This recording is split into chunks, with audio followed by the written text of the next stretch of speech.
Narinig mo na ba ang balitang ito? Na ang Pilipinas ang mangunguna sa isang proyektong pagpapaunlad ng rare earth minerals sa Mongolia na nagkakahalaga ng hanggang 440 trilyong piso?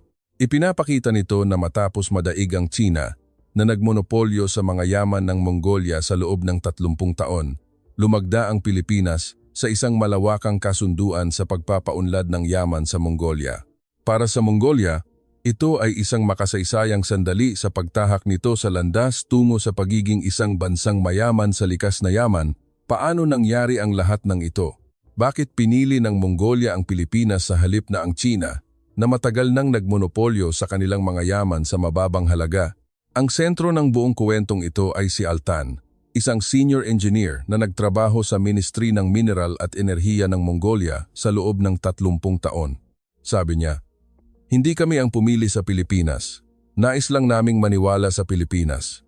Ano ang ipinakita ng Pilipinas sa Mongolia upang magawa nitong baligtarin ang sitwasyon at manalo sa napakalaking kontratang ito na nagkakahalaga ng 140 trilyong piso? At bakit galit na galit ang China?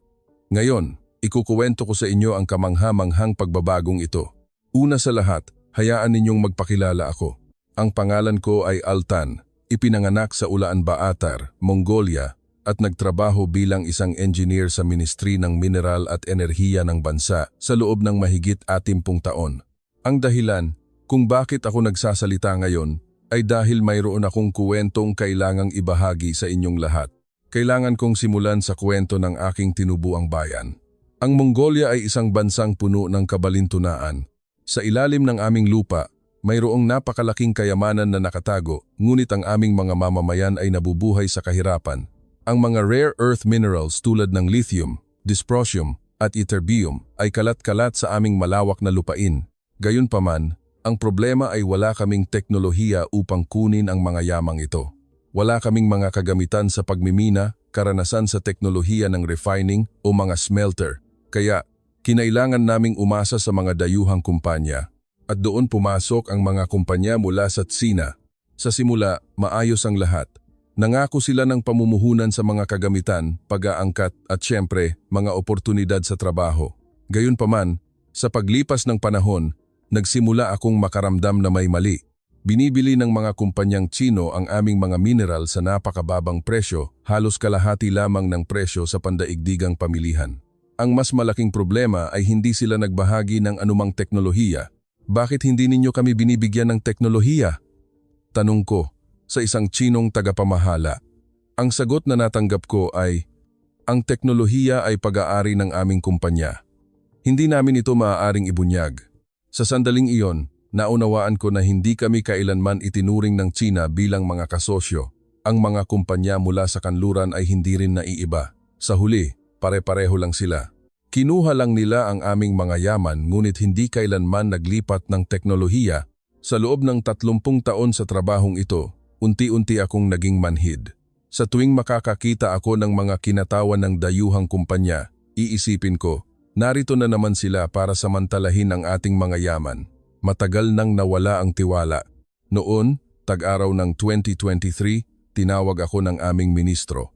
Sinabi niya na ang Pilipinas ay nag-alok ng isang panukala para sa kooperasyon sa rare earth minerals. Ang nilalaman ng panukala ay ang Department of Trade and Industry at ang Mines and Geosciences Bureau ng Pilipinas ay nagpaplanong magtayo ng isang sentro ng kooperasyon sa Mongolia upang magsagawa ng magkasanib na paggalugad. Sa totoo lang, sa simula ay inisip ko na pareho lang ito. Sa huli, ang layunin ng Pilipinas ay tiyak na ang aming mga yaman. Gayunpaman, dahil personal akong tinawag ng ministro, hindi ako makatanggi sa pagpupulong. Ang unang pagpupulong ay ginanap sa gusali ng gobyerno sa Ulaanbaatar. 7 kinatawan mula sa Pilipinas ang dumating, lahat ay nakasuot ng formal na kasuotan at mukhang seryoso. Nang magsimula ang pagpupulong, nagsimulang magpresenta ang kinatawan ng Pilipinas. Ngunit ang kanilang panimula ay lubos na naiiba. Karaniwan, ipinagmamalaki ng mga dayuhang kumpanya kung gaano kahusay ang kanilang sariling kumpanya. Ngunit ang panig ng Pilipinas ay ganap na naiiba. Ang mga yaman ng rare earth minerals ng Mongolia ay hindi dapat limitado sa pagkuha lamang. Ang Mongolia ay dapat magkaroon ng kakayahang pamahalaan at paunlarin ang mga yamang ito sa sarili nitong paraan. Ito ang tunay na landas tungo sa pag-ahon ng bansa gamit ang sariling yaman, sabi ni Dr. Reyes mula sa Mines and Geosciences Bureau ng Pilipinas. Halos hindi ako makapaniwala sa aking narinig. Walang dayuhan na nagsabi ng ganito sa akin noon. Lahat sila ay abala sa pagkuha ng kanilang sariling interes. Ngunit ang mga Pilipino ay nagsalita muna tungkol sa potensyal ng Mongolia at sumunod ang mas nakakagulat na mga salita. Ibubunyag namin ng buo sa Mongolia ang lahat ng teknolohiya sa paggalugad, pagsusuri at refining na mayroon kami. Makikipagtulungan kami sa mga teknikal na tauhan ng Mongolia sa mismong lugar at ililipat ang teknolohiya. Natahimik ang buong silid-pulungan. Ang mga opisyal ng gobyerno ng Mongolia na nakaupo sa tabi ko ay nanlalaki ang mga mata at nagtinginan, buong paglilipat ng teknolohiya. Ito ay isang alok na ngayon ko lang narinig. Likas akong nagduda na may mga karagdagang kondisyon sa huli. Gayunpaman, patuloy na ipinaliwanag ng kinatawan ng Pilipinas ang mga tiyak na plano ng mahinahon. Sa unang yugto, magsasagawa kami ng detalyadong geological survey sa loob ng 3 buwan. Ang aming research team ay pupunta sa mga lugar sa Mongolia upang mangolekta ng mga sample ng lupa, suriin ang mga rock layer, at sukatin ang dami ng mineral. Ang mga teknikal na tauhan ng Mongolia ay lalahok sa buong proseso at lahat ng datos ay ibabahagi sa gobyerno ng Mongolia. Ito ay napaka-espesipiko, nakamangha-mangha. Karaniwan, hindi sila nagpapaliwanag ng ganito kadetalye. Madalas ay malabo upang makagalaw sila sa paraang pabor sa kanila sa huli. Ngunit iba ang mga Pilipino. Pagkatapos ng pulong, nag-aalinlangan pa rin ako. Ang aking mga kasamahan ay kalahating naniniwala, kalahating hindi. Altan, sa tingin mo ba talaga ibibigay nila sa atin ang lahat ng teknolohiya? Tanong ng isa. Hindi ako naniniwala, sagot ko. Masyado na kaming naloko ng mga dayuhang kumpanya, kaya hindi kami basta-basta makapaniwala. Ngunit nagpasya ang gobyerno na ituloy ang usapin. Makalipas ang 2 buwan, dumating ang research team ng Pilipinas sa Mongolia. Sila ay 12, kabilang ang mga geologist, mineralogist at mga eksperto sa chemical analysis. Habang papunta sa field, nakausap ko si Dr. Reyes, ang pinuno ng research team ng Pilipinas. Ito ba ang unang beses ninyo sa Mongolia? Tanong ko. Opo, unang beses. Bago ako pumunta, pinag-aralan ko ng husto ang heolohiya ng Mongolia. Ito ay isang napakagandang bansa, sabi niya. Ang tono ni Dr. Reyes ay tila taos-puso. Kahit na hindi ko pa rin ibinaba ang aking pag-iingat, madaling magsalita, ang mahalaga ay gawa. Kinabukasan ng umaga, umalis ang research team ng Pilipinas mula sa kanilang tinutuluyan ng 5:00 ng umaga patungo sa unang lugar ng minahan malapit sa Gobi Desert sa timog ng Mongolia. Sumama ako. Sa totoo lang, wala akong inaasahan. Inisip ko na marahil ay gagawin lang nila ang isang seremonyal na survey at babalik na. Gayunpaman, pagdating sa field, biglang nagbago ang aking pananaw. Agad na bumaba ang team ng Pilipinas mula sa sasakyan. Binuksan ang kanilang mga bagahe at nagsimulang ilabas ang mga kagamitan, geological survey equipment, soil samplers, at kahit na isang solar-powered analyzer. Karaniwan, sa unang araw, ang mga dayuhang kumpanya ay maglalakad-lakad lang, ngunit iba ang mga Pilipino. Mr. Altan, magsimula na po tayo. Una, tingnan natin ng magkasama ang rock structure ng lugar na ito. Tinawag ni Dr. Reyes ang aking pangalan at ipinakita sa akin ang isang tablet.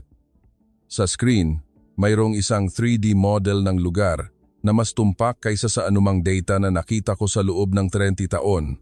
Saan ninyo nakuha ang mga datos na ito? Tanong ko.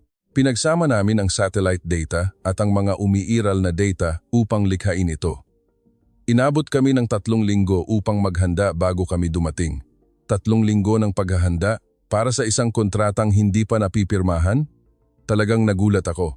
Karaniwan, ang proseso ay pirmahan muna ang kontrata, pagkatapos ay simulan ang survey, ngunit binaligtad ito ng mga Pilipino. Nagsimula ang field survey. Lumuhod si Dr. Reyes. Hinawakan ang lupa gamit ang kanyang sariling mga kamay upang kumpirmahin ang mga sangkap. Ganoon din ang ginawa ng mga batang mananaliksik sa paligid niya. Hinubad nila ang kanilang mga suit, nagsuot ng damit pantrabaho at guwantes at nagsimulang maghukay. Dr. Reyes, ang dami ng lithium sa sample na ito ay mas mataas kaysa sa inaasahan, sabi ng isang mananaliksik. Kung gayon, gagamitin natin ang lugar na ito bilang sentro at mag-explore sa isang pabilog na radius. Nagtrabaho sila ng walang tigil, kahit sa tanghalian ay mabilis na kumain ng ilang sandwich at nagpatuloy sa trabaho. Pinanood ko sila habang nagtatrabaho at lalo akong humanga. Seryoso ang mga taong ito. Ngunit ang mas kamangha-mangha ay nangyari pagkatapos. Tinipon ni Dr.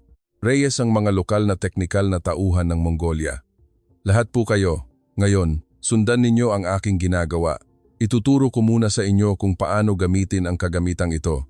Pagkatapos ay sinimulan niyang turuan ang bawat isa nang may pasensya at detalye ang operating system ng kagamitan, kung paano mangolekta ng mga sample at kung paano itala ang data. Kahit na nagkamali ang isang opisyal ng Mongolia, hindi siya nagalit. Sa halip ay matiyagang ipinaliwanag, okay lang po iyan. Lahat tayo ay nagsisimula sa ganyan. Dahan-dahan lang. Pinanood ko ang pangyayaring ito at hindi ako makapagsalita. Ito ay isang bagay na hindi mo makikita mula sa mga kumpanyang Tsino.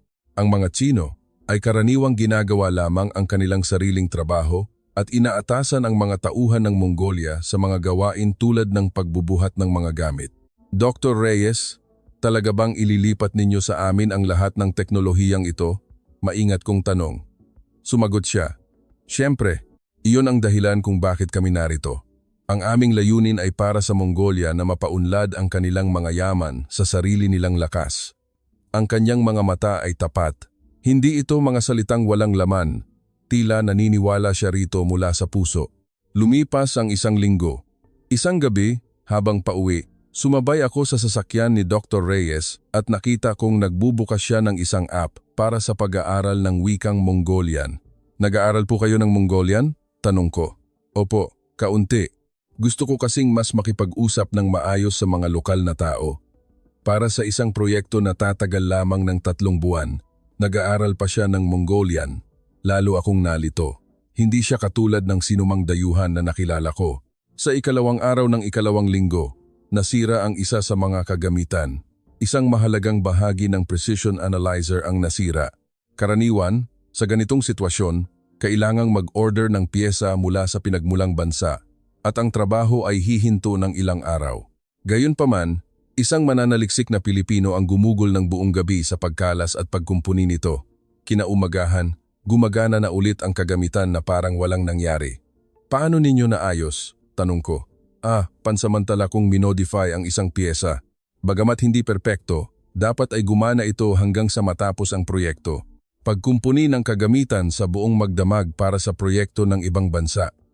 Sa sandaling iyon, naunawaan ko na sineseryoso ng mga taong ito ang proyektong ito na parang sarili nilang gawain. Sa mga lokal na opisyal ng Mongolia, nagsimulang kumalat ang mga usap-usapan. Hoy, iba talaga ang mga Pilipino. Ibinibigay nila sa atin ang lahat ng teknolohiya. Nakita ko rin. Nagtatrabaho sila kasama natin hanggang gabi. At nakita mo ba silang kumain ng tanghalian? Kumakain sila ng pagkain natin, katulad natin. Ito ay maliliit na bagay, ngunit ang akumulasyon ng maliliit na bagay na ito ay nagsimulang mag-iwan ng impresyon sa mga Mongolian.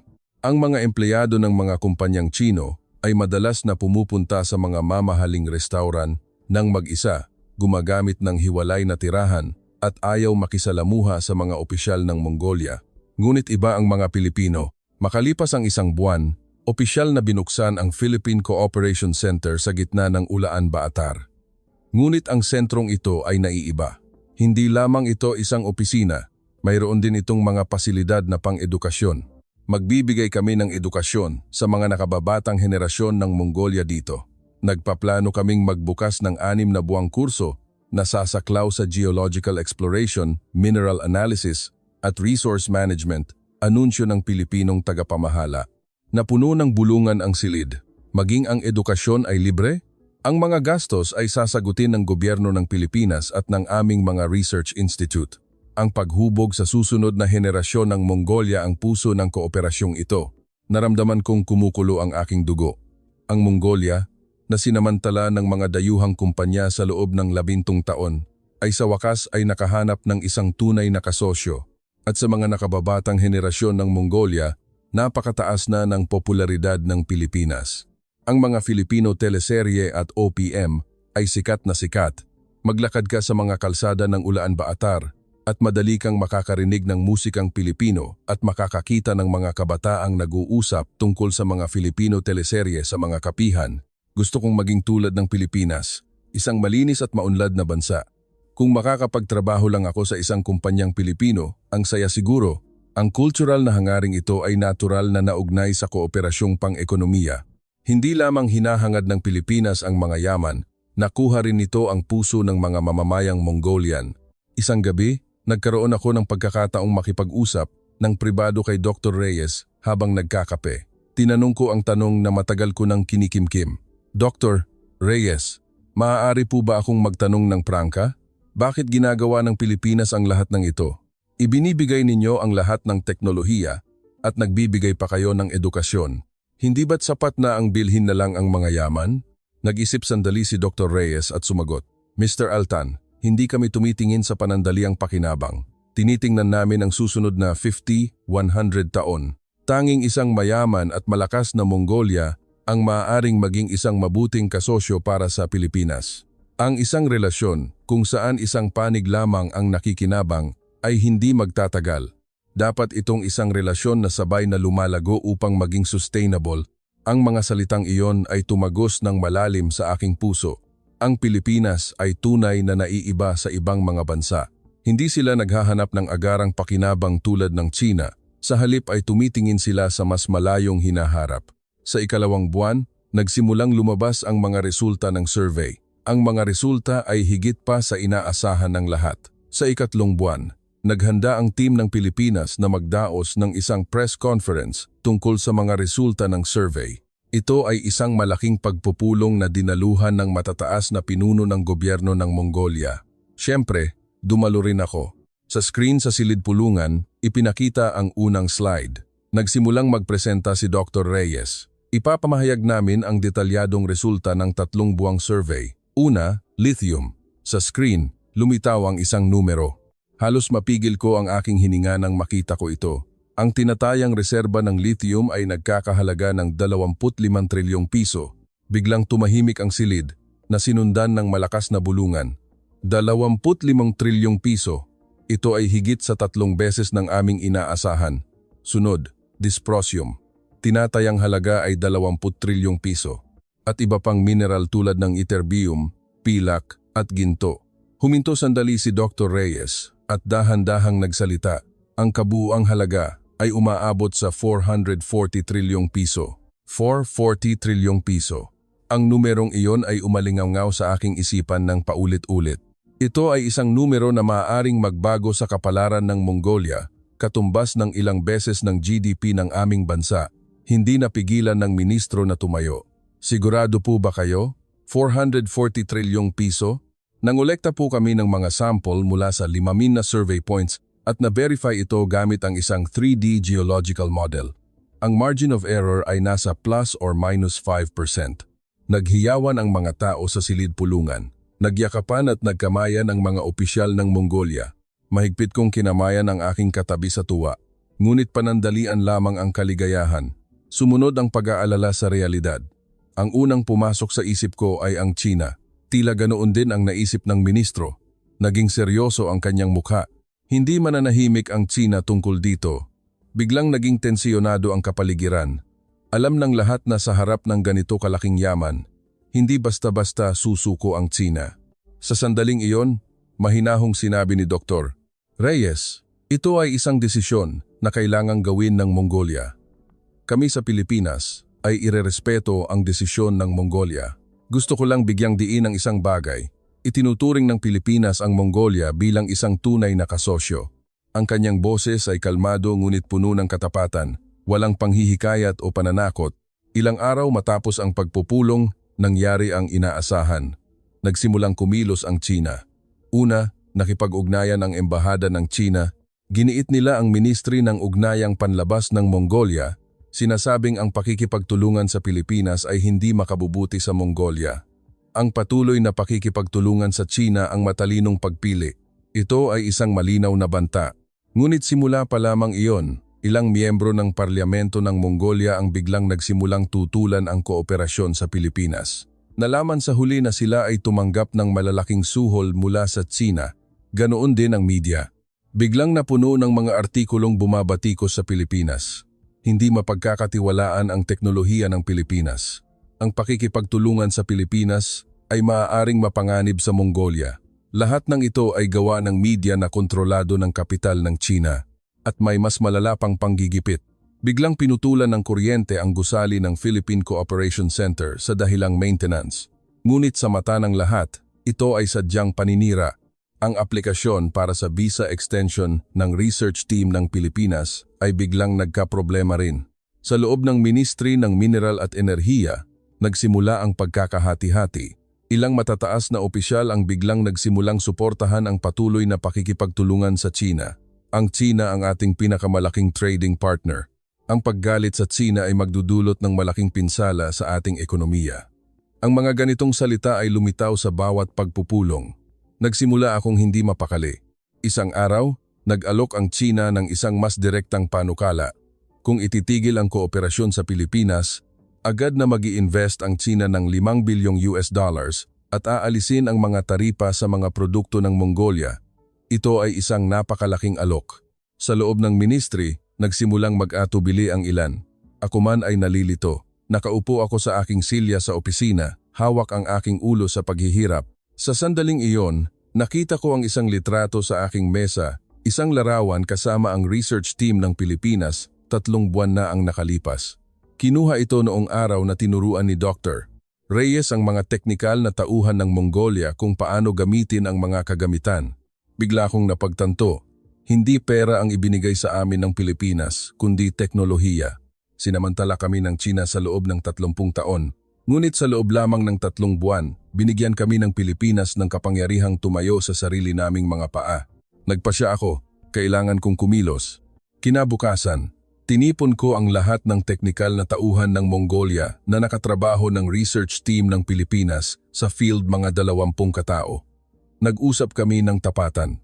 Ano ang natutunan natin mula sa China? Tanong ko. Umiling ang lahat.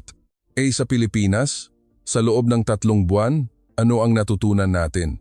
Sa pagkakataong ito, nagliwanag ang mukha ng lahat. Natutunan naming gumamit ng mga kagamitan, kaya ko nang magsagawa ng geological survey ng mag-isa ngayon. Natutunan kong suriin ang mga sample. Sabay-sabay silang nagsalita. Ang kanilang mga mata ay nagniningning sa lakas at sigasig. Ano ba talaga ang gusto ninyo? Ang pera sa harap ninyo o ang kapangyarihang tumayo sa sarili? Pagkatapos kong magtanong, isa sa kanila ang malakas na sumagot, kapangyarihan, ayaw na naming maging isang bansang umaasa sa iba, sumang-ayon ang iba.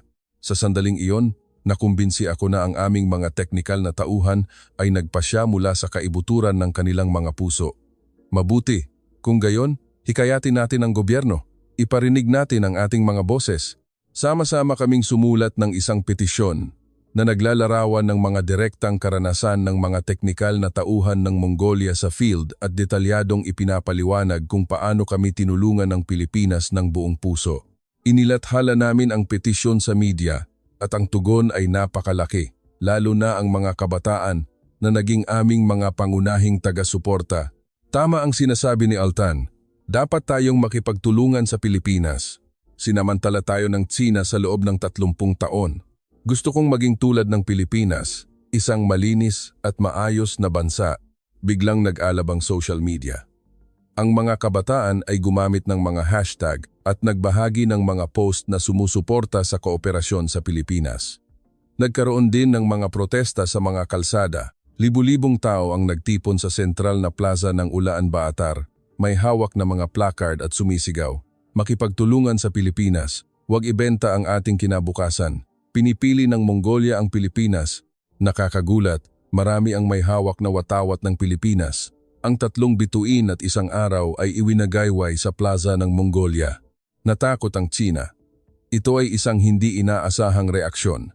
Inakala nilang makokontrol nila ang Mongolia gamit ang pera at panggigipit. Ngunit ang puso ng mga Mongolian ay pumanig na sa Pilipinas. Hindi na ito maaaring balewalain ng gobyerno dahil ang opinyon ng nakararami ay lubos na sumusuporta sa Pilipinas. Nagpatawag ng emergency meeting ang punong ministro. Malapit na ang sandali ng pagpapasya. Isang lihim na pagpupulong na pinamunuan ng punong ministro ang ginanap sa pinakamataas na palapag ng gusali ng gobyerno. Ito ay isang pulong na magpapasya sa kapalaran ng Mongolia. Dumalo rin ako bilang isang teknikal na eksperto. Pagpasok ko sa silid, naramdaman ko ang tensiyon. Sa isang panig ay ang mga sumusuporta sa Pilipinas.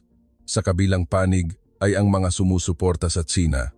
Sa gitna ay isang espesyal na sugo mula sa embahada ng Tsina. Kailangan nating gumawa ng isang mahalagang desisyon, anunsyo ng punong ministro. Ang proyektong pagpapaunlad ng rare earth minerals na nagkakahalaga ng 440 trilyong piso. Kanino tayo makikipagtulungan? Unang nagsalita ang espesyal na sugo ng Tsina. Ginoong punong ministro, ang Mongolia at Tsina ay matagal nang magkaibigan. 17 taon na tayong magkasama. Ang Pilipinas ay masyadong malayo at walang karanasan. Handa ang Tsina na mag-invest ng 5 bilyong dolyar agad at alisin ang lahat ng taripa sa mga produkto ng Mongolia. Itinaas niya ang isang dokumento. Ito ang draft ng kontrata. Kung pipirmahan agad, matatanggap ang 5 bilyong dolyar. Hindi lang iyon, huminto siya at tumingin sa paligid. Kung pipiliin ninyong makipagtulungan sa Pilipinas, maaaring kailanganin naming pag-isipan na limitahan ang pag-aangkat ng mga produkto ng Mongolia. Hindi ito banta. Ito ang katotohanan. Natahimik ang silid. Ito ay isang malinaw na pagbabanta. Kung puputulin ang relasyon sa Tsina, magkakaroon ng ganting salakay sa ekonomiya. Maraming makatsinang mambabatas ang tumango. Tama, kailangan nating harapin ang katotohanan. 70% ng ating export ay napupunta sa Tsina. Kung mawawala sa atin ang Tsina, babagsak ang ating ekonomiya. Nagsimulang pumanig ang usapan sa Tsina. Nanikip ang aking dibdib. Susuko na naman ba tayo sa Tsina? Sa sandaling iyon, may narinig na ingay mula sa labas ng silid. Mahina sa simula, ngunit unti-unting lumalakas. Tumingin ako sa bintana at nakita ko ang isang nakakagulat na tanawin. Libu-libong tao ang nagtipon sa plaza sa harap ng gusali ng gobyerno. May hawak silang mga placard at iwinawagayway ang mga watawat ng Pilipinas, sumisigaw, makipagtulungan sa Pilipinas. Huwag ibenta ang ating kinabukasan. Ang plaza ay puno hindi lamang ng mga kabataan, kundi pati na rin ng mga pamilya. Isang malaking watawat ng Pilipinas ang inilatag sa tabi ng watawat ng Mongolia. Namutla ang mukha ng sugo ng Tsina. Para sa kanya, ito ay isang hindi inaasahang reaksyon. Ito ay isang palabas. May nag-oorganisa sa likod nito. Nanginginig niyang sabi. Sa sandaling iyon, isang aide ang pumasok na may dalang tablet. Ginoong punong ministro, dapat ninyong tingnan ang social media. Sa screen, may mga real-time na post. Tinuruan tayo ng research team ng Pilipinas ng teknolohiya. Hindi ito ginawa ng Tsina sa loob ng 30 taon. Gusto kong umunlad tulad ng Pilipinas. Sinamantala tayo ng Tsina, ngunit gustong lumago ng Pilipinas kasama natin. Ang makipagtulungan sa Pilipinas ay naging one trending topic. Daan-daang libong tao ang sumali sa kilusan. Tumayo ang punong ministro. Ginoong Sugo, hindi ito isang palabas. Ito ang tunay na boses ng aming mga mamamayan. Itinuro niya ako. Technical Officer Altan, maari mo bang ibahagi ang iyong direktang karanasan sa field? Dahan-dahan akong tumayo. Bagamat nanginginig ang aking mga kamay, malinaw ang aking sasabihin. Nagtrabaho ako sa mga dayuhang kumpanya sa loob ng 30 taon. Tsina, Australia, Canada, lahat sila pare-pareho.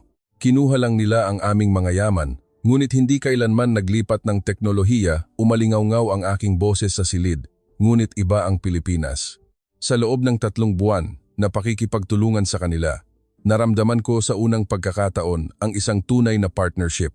Tinuruan nila kami kung paano gamitin ang mga kagamitan, suriin ang mga sample, ipaliwanag ang data lahat. Nagkumpuni sila ng kagamitan sa buong magdamag at sinubukan pang matuto ng aming wika. Tinitigan ko ang sugo ng Tsina. Ano ang itinuro sa amin ng Tsina sa loob ng 30 taon? Wala. Kinuha lang nila ang aming mga yaman sa murang halaga. Tumayo ang sugo ng Tsina. Isang insulto iyan. Alam mo ba kung magkano ang ininvest ng Tsina sa Mongolia? Invest? Sagot ko. Sa pamamagitan ng mga pamumuhunang iyon, ano ang natutunan ng mga teknikal na tauhan ng Mongolia? Ang perang kinita ng mga kumpanyang Tsino ay bumalik din sa Tsina. Ang naiwan sa Mongolia ay isang baog na lupa, na puno ng bulungan ang silid. Sumang-ayon ang ibang mga teknikal na kinatawan. Tama, Ayaw na nating maloko pa. Iniisip ng Pilipinas ang ating kinabukasan. Ang Tsina ay iniisip lamang ang kanilang sariling interes. Biglang nagbago ang takbo ng usapan. Ang mga dating sumusuporta sa Tsina ay natahimik. Tumayo ang punong ministro mula sa kanyang upuan. Ang kanyang mukha ay determinado. Ginoong Sugo, narinig mo ba iyon? Iyon ang boses ng aming mga mamamayan. Iyon ang opinyon ng aming mga eksperto. Walang masabi ang sugo ng Tsina. Kinuha niya ang kanyang mga dokumento at sinubukang lumabas. Magsisisi kayo sa desisyong ito. Sigaw niya bago isara ang pinto. Natahimik ang silid. Pagkatapos ay dahan-dahang nagsalita ang punong ministro. Mga Ginoo, nagpasya na ako. Tumingin siya sa bintana, sa libu-libong tao sa plaza. Ang Mongolia ay susulong kasama ang Pilipinas. Sa sandaling iyon, lahat sa silid ay tumayo at pumalakpak. Halos maiyak ako. Ito ang sandaling pinangarap ko sa loob ng 30 taon. Sa wakas, nagsalita ang Mongolia para sa sarili nito. Ngunit ito ay simula pa lamang, sabi ng punong ministro. Gaganti ang Tsina. Maaring maharap sa paghihirap ang ating ekonomiya, kahit na magpapatuloy tayo sa landas na ito. Dahil ito ang ating pinaniniwalaan, ito ang tama. Para sa ating mga anak, para sa susunod na 100 taon, mas mahalaga ito kaysa sa pera sa harap natin. Muling umalingaw ang palakpakan, mas malakas at mas matagal sa pagkakataong ito. Nang matapos ang pagpupulong, lumabas ako ng gusali. Pagdating ko sa plaza, naghiyawan ang mga tao sa tuwa. Nanalo tayo, pinili natin ang Pilipinas. Nagyakapan ang mga kabataan. May mga umiiyak, may mga tumatawa. Sabay na iwinagayway ang mga watawat ng Pilipinas at Mongolia. Lumapit sa akin ang isang dalaga, luhaan. Salamat po. Salamat sa pagbibigay sa amin ng lakas ng loob. Umiling ako. Hindi, kayo ang matatapang. Kayo lahat ang gumawa nito. Nang gabing iyon, parang pista sa Ulaan Baatar, nagkaroon ng live concert sa plaza. Umalingaw-ngaw ang musikang Pilipino sa gabi. Sumayaw at kumanta ang mga tao. Bumalik ako sa aking tirahan at tinawagan ang team ng Pilipinas. Si Dr. Reyes ang sumagot. Dr. Reyes, pinili namin ang Pilipinas. Narinig ko ang tuwa sa kanyang boses. Salamat po, Mr. Altan. Ipinagmamalaki rin naming pinili ang Mongolia. Ngayon na ang tunay na simula. Sama-sama nating buuin ang isang magandang kinabukasan. Tumingin ako sa bintana. Ang kalangitan sa gabi ng Ulaan Baatar ay puno ng mga bituin. Naniniwala ako na ang aming kinabukasan ay magiging kasing liwanag at kikinang ng mga bituing iyon. Ang Mongolia ay gumawa ng isang makasaysayang desisyon. Alam kong hindi namin pagsisisihan ang desisyong ito kailanman. Kinabukasan ng umaga, inilabas ang opisyal na anunsyo ng gobyerno ng Mongolia. Sa isang press conference, sa harap ng media mula sa buong mundo, ginawa ng punong ministro ang makasaysayang pahayag. Nagpasya ang gobyerno ng Mongolia na lumagda sa isang Joint Resource Development Agreement kasama ang Pilipinas. Kasama ang Pilipinas, isusulong namin ang isang 440 trilyong pisong proyekto sa pagpapaunlad ng lithium, dysprosium at ytterbium. Nagkislapan ang mga flash ng kamera. Nagunahan ang mga reporter sa pagtatanong. Inaasahan ang ganti mula sa Tsina. Paano ninyo ito haharapin? Ano ang mangyayari sa relasyong pang-ekonomiya sa Tsina? Matatag na sumagot ang punong ministro, ang Mongolia ay isang soberanong bansa. Kami ang magpapasya kung kanino namin pauunlarin ang aming mga yaman. Umaasa kaming mapanatili ang mabuting relasyon sa Tsina, ngunit hindi ito magiging kondisyon para talikuran namin ang aming kinabukasan. Habang pinapanood ko ito sa telebisyon, napuno ako ng emosyon. Agad na nag-ingay ang buong mundo. Isinara ng Mongolia ang pinto sa Tsina, binuksan sa Pilipinas. Pinili ng Mongolia ang Pilipinas kaysa Tsina, binago ng teknolohiyang Pilipino ang mapa ng kapangyarihan sa gitnang Asya. Lalo na ang Western media ay nagpakita ng malaking interes. Ang pagpasok ng Pilipinas sa isang merkado na 30 taong minopolyo ng Tsina ay naging malaking balita. Sa Pilipinas mismo, nagkaroon din ng kaguluhan. Naghanap ako ng mga headline sa Pilipinas. Tinitiyak ang supply ng rare earth minerals ng Pilipinas. Pangarap na maging bansang mayaman sa yaman, nagkatotoo. Iwinagayway ng mga Mongolian ang watawat ng Pilipinas. Gayunpaman, tulad ng inaasahan, marahas ang reaksyon ng Tsina. Nagdaos ng emergency press conference ang tagapagsalita ng kanilang Ministry ng Ugnayang Panlabas. Ang desisyon ng Mongolia ay lubhang nakakalungkot na magkakaroon ng malubhang epekto sa relasyon ng dalawang bansa. Kinabukasan, kumilos agad ang China. Biglang humigpit ang customs clearance para sa mga produkto ng Mongolia. Ang mga export tulad ng carbon ay ipinitigil sa hangganan. Nagsimulang mayanig ang ekonomiya ng Mongolia. Kung magpapatuloy ito, malulugi tayong lahat. Kumalat ang takot. Muling itinaas ng mga makatsinang mambabatas ang kanilang mga boses. Kita nyo? Sinabi ko na sa inyo. Ngunit sa pagkakataong ito, iba na. Hindi natinag ang gobyerno. Nagpatawag ng emergency response meeting ang punong ministro. Inaasahan na natin ito. Handa tayo. Sumunod ang isang nakakagulat na anunsyo. Nagpasya ang gobyerno ng Pilipinas na palawakin ng malaki ang pag-aangkat ng mga produkto ng Mongolia at nakikipagnegosasyon na sa European Union. Kumilos na ang Pilipinas. Nang magsara ang China ng isang pinto, nagbukas ang Pilipinas ng bintana. Wala pang isang linggo, lumagda ang mga kumpanyang Pilipino sa mga kontrata para sa pag-aangkat ng mga produkto ng Mongolia, kabilang ang isang malaking pangmatagalang kontrata sa pagbili ng karbon. Mabilis na pinunan ng mga kumpanyang Pilipino ang puwang na iniwan ng China. Ang mas nakakagulat ay ang susunod na hakbang ng gobyerno ng Pilipinas. Inanunsyo nila na iimbitahan nila ang mga kabataang Mongolian para sa teknikal na pagsasanay sa Pilipinas. Lahat ng gastos ay sasagutin ng gobyerno ng Pilipinas. Matututunan ninyo ang mga diskarte sa pagmimina, refining at pamamahala ng yaman. Magbibigay din kami ng mga oportunidad sa trabaho sa mga kumpanyang Pilipino. Nagtalunan sa tuwa ang mga kabataang Mongolian. Dumagsa ang mga aplikante. Mahigit 10,000 ang nag-apply para sa 1,000 na pwesto. Samantala, nagsimula na ang pamumuhunan ng mga kumpanyang Pilipino sa Ulaan Baatar. Ang malalaking kumpanyang Pilipino, tulad ng mga nangungunang kumpanya sa electronics, automotive at mga conglomerate, ay pumasok, nagtayo ng mga joint venture na pabrika at lumikha ng libu-libong trabaho. Ang sukat ng pamumuhunan pa lamang ay lumampas na sa $2 bilyong.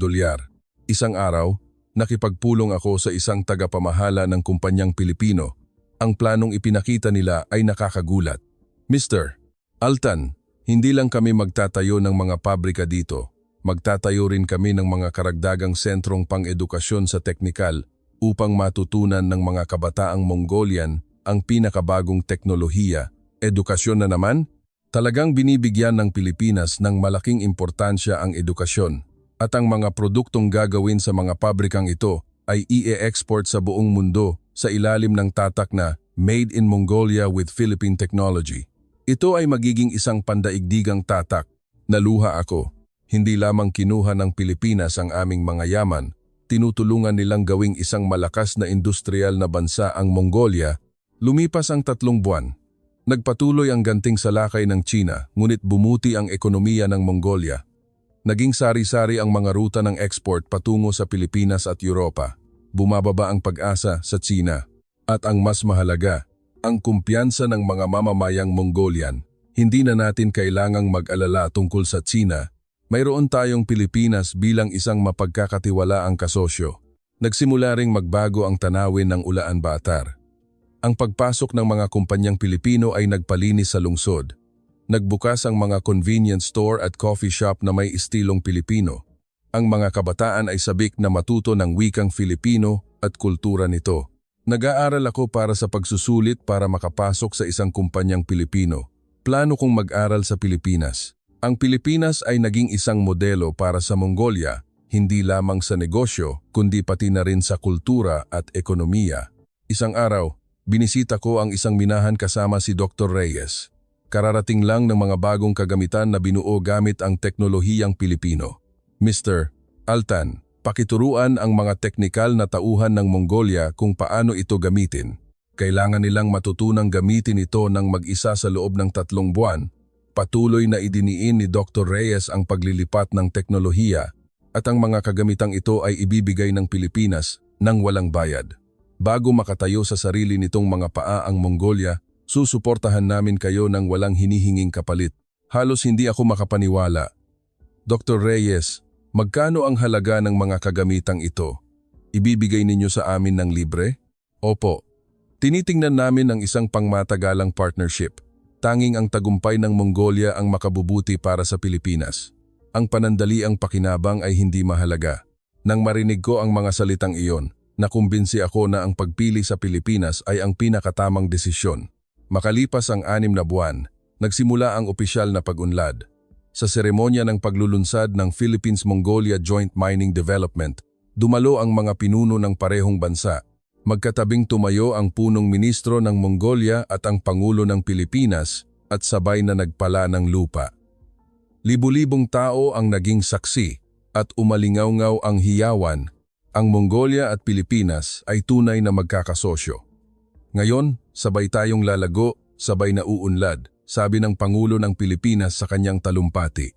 Ang 440 trilyong pisong ito ay hindi lamang isang numero. Ito ay isang pamumuhunan para sa susunod na henerasyon ng parehong bansa.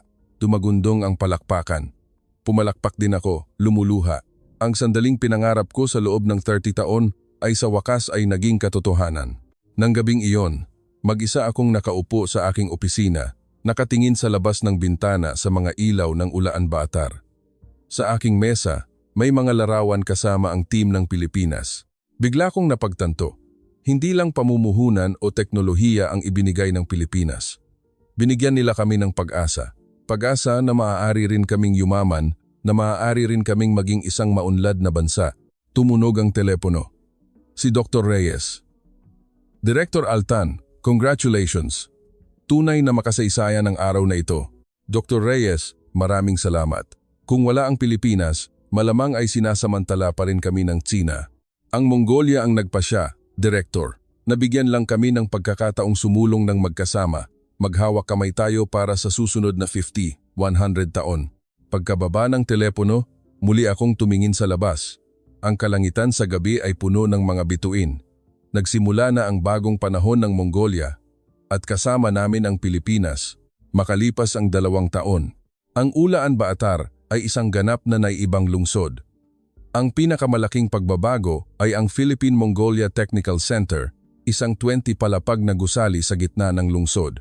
Dito, 1,000 kabataang Mongolian ang nag-aaral ng pinakabagong teknolohiya sa pagmimina bawat taon. Ngayon, ako na ang direktor ng sentrong ito.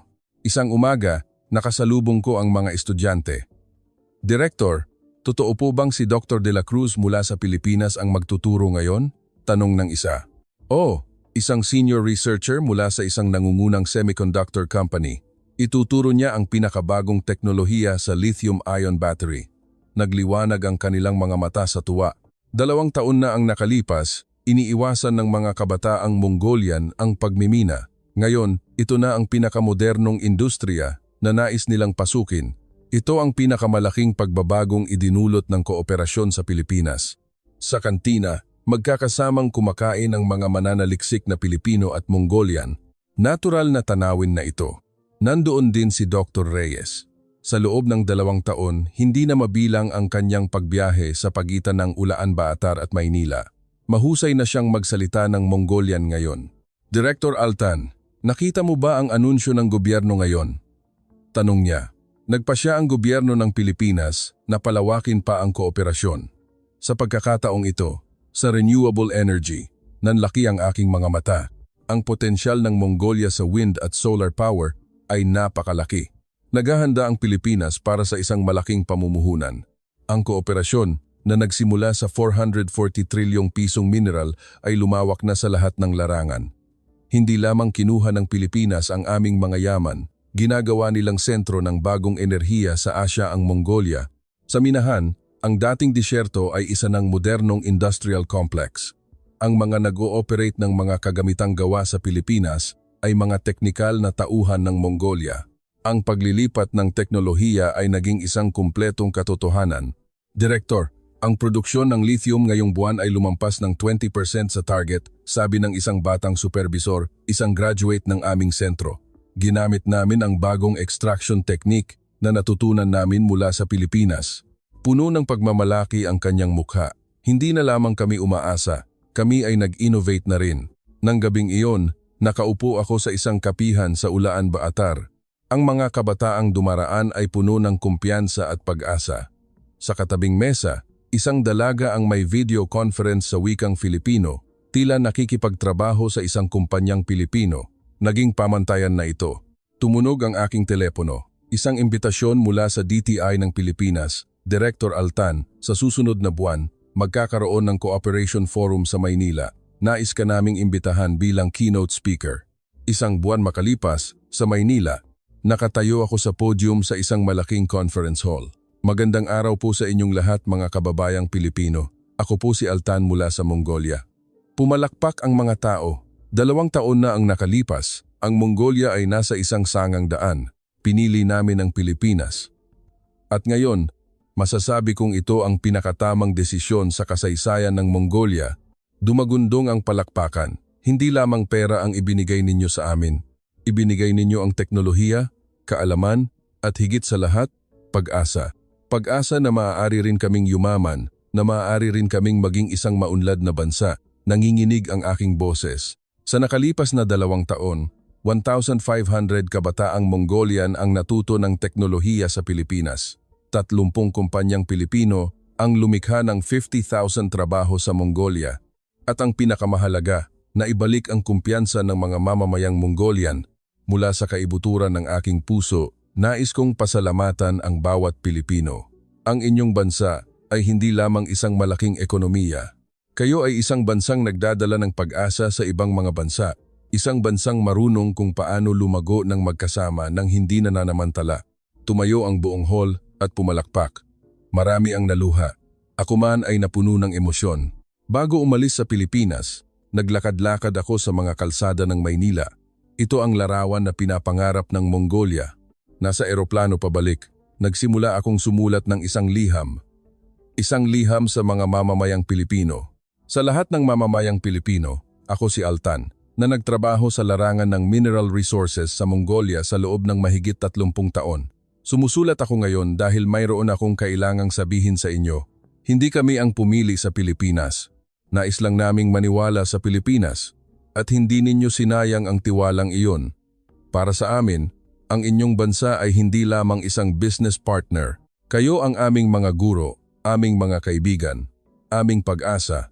Ang 440 trilyong piso ay hindi lamang isang numero. Ito ang kinabukasan ng Mongolia, ang pangarap ng aming mga anak, ang kumpiyansang aming nabawi. Maraming salamat. Naway maging pinakarespetadong bansa sa mundo ang inyong bansa. Hindi, ngayon na pala, ang Mongolia ay makikipaghawak kamay sa Pilipinas magpakailanman. Lubos na gumagalang, Altan, lumapag ang eroplano sa Ulaan Baatar.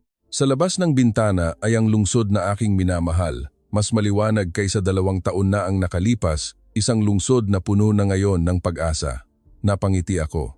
Maliwanag ang kinabukasan ng Mongolia dahil mayroon kaming Pilipinas bilang isang mapagkakatiwalaang kasosyo. Alam kong hindi ito ang katapusan, kundi ang simula. Ang kwento ng Pilipinas at Mongolia ay nagsisimula pa lamang.